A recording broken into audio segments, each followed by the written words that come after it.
Hello friend नमस्कार Odisha study tube YouTube channel को स्वागत करुच्ची। आपन यदि प्रथम थर चैनल को आसते तेज चैनल को सब्सक्राइब करने।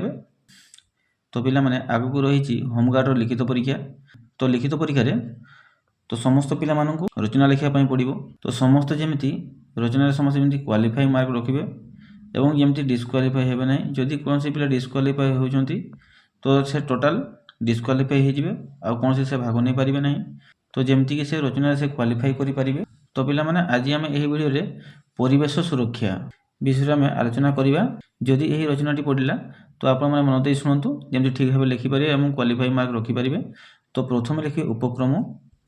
आम चारिपाख को घेरी रही जीवजंतु गछलता वस्तु और पदार्थ आदि को परिवेश कहुए। प्रकृति आम चारिपाखे एपरी जिनिस सबको नहीं परिवेश सृष्टि करिछि जहाँ आम प्रगति एवं स्वास्थ्य अनुकूल अटे, किंतु मनुष्य निजर कार्यकलाप द्वारा यह विकृत करुछंती। यार कारण हेउछि ओजोन स्तर ह्रास, मनुष्यर जंगल नष्ट करिबा, प्रदूषण कारक वृद्धि हेबा इत्यादि।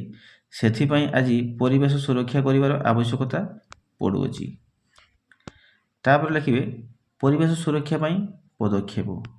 वर्तमान परिस्थिति रे परिवेश जेपरि भाव दूषित होबार लागिछि, जदि किछि प्रतिकार न हुए तेबे पृथ्वी पृष्ठर जीवजगत ध्वंस पाइबा निश्चिंत।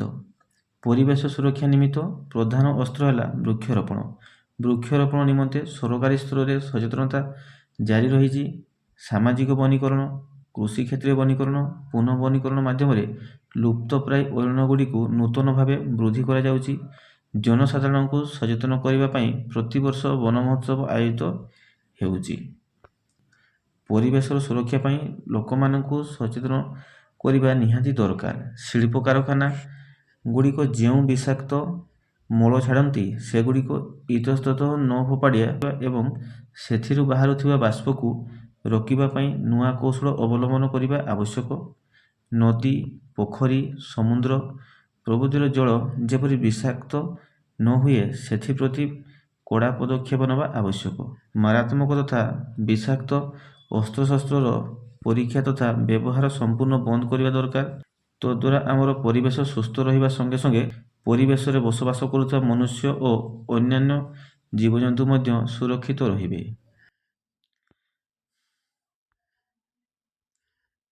तापर लिखिबे परिवेश काहींकी दूषित हुए। परिवेश दूषित होबार अनेक कारण रही। वर्तमान समय बहुल भाव में जंगल क्षय हेतु परिवेश उपरे कुप्रभाव पड़ुछि। जंगल क्षय हेतु अंगारकाम्ल परिमाण बढ़िबार लागिछि एवं अम्लजान परिमाण कमिबार लागिछि, जहा फल आमे माने उपयुक्त अम्लजान पाई पारुनाहु और ठीक समय वर्षा मध्य हेउनाही। वर्तमान समय जनसंख्या धीरे धीरे वृद्धि पाउथिबारु रहिबा पाई स्थानर मध्य आवश्यकता पड़ुछि एवं लोकंक आवश्यकता पाई कलकारखाना स्थापन हेबा फल वायुमंडल धूली धुआं परिपूर्ण हो जाउछि। आमे जेउ घरे रहू बा बसवास करू सेठारे नानादी अदरकारी जिनिस रहिले घरर जिनिसपत्र को ठीक भाव सजाड़ी न रखिले, घरर कांथ चटाण छात को नियमित परिष्कार न रखिले, घर बाहर अलिया आवर्जना को घर आखपाखे एणे तेणे फोपाड़ी देले परिवेश दूषित हुए। घरर चतुर्पार्श्व वृक्षलता गुड़िकर जत्न न नेले सेगुड़िकर मूल में अनाबना गछ बाहरी और पचा पत्र पड़ी रही अपरिष्कार होता है। घर निकटर खाल नाल इत्यादि पचा पानी जमी रहिले खत गदा रहिले परिवेश दूषित होता है। रास्ता घाट में अलिया आवर्जना पचासढ़ा जिनिस पकाइबा द्वारा मध्य परिवेश दूषित होता है।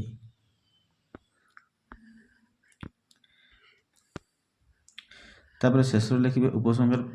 परिवेश को सुरक्षित करने काम जनकर नुहे, समस्ते सचेतन हो परिवेश को परिष्कार परिच्छन्न रखिले परिवेश सुरक्षित हो पारिबो एवं आमे मध्य सुरक्षित रही पारिबा। परिवेश को नहीं आमे बंचीचु, तेणु परिवेश भल रहिले ही आमे सुस्थ और निरामय जीवन यापन करि पारिबा। समस्त मानव जाति निजर तथा विश्वर परिवेश को सुरक्षा देवा दायित्व अटे। परिवेश क्षति हेले आमर मध्य पतन होगा सुनिश्चित। एणु मानव समाज को रक्षा करने को हेले परिवेश प्रति ध्यान देवा उचित। एथिपाई जनसचेतनता निहाती आवश्यक रही। एथिपाई सरकारी और बेसरकारी स्तर में उद्यम आवश्यकता रही। तेणु सुंदर जीवन यापन पाई एक सुंदर तथा स्वच्छ परिवेश भूमिका बेस ଗୁରୁତ୍ୱପୂର୍ଣ୍ଣ ଅଟେ। ତ ପିଲାମାନେ ରଚନାଟି ଭଲ ଭାବେ ଦେଖିନେବେ, ଯେମିତିକି ପରୀକ୍ଷାରେ ଆସିଲେ ଆପଣମାନେ ଆଉ ଟିକେ ଭଲ ଭାବେ ଲେଖିପାରିବେ ଏବଂ କ୍ୱାଲିଫାଇଂ ମାର୍କ ରଖିପାରିବେ। ଆଶା କରୁଛି ଭିଡ଼ିଓଟି ଆପଣଙ୍କୁ ହେଲ୍ପଫୁଲ୍ ହେଇଯିବ। ପୁଣି ଆଲୋଚନା କରିବା ନୂଆ ଏକ ଭିଡ଼ିଓରେ। ଜୟ ଜଗନ୍ନାଥ।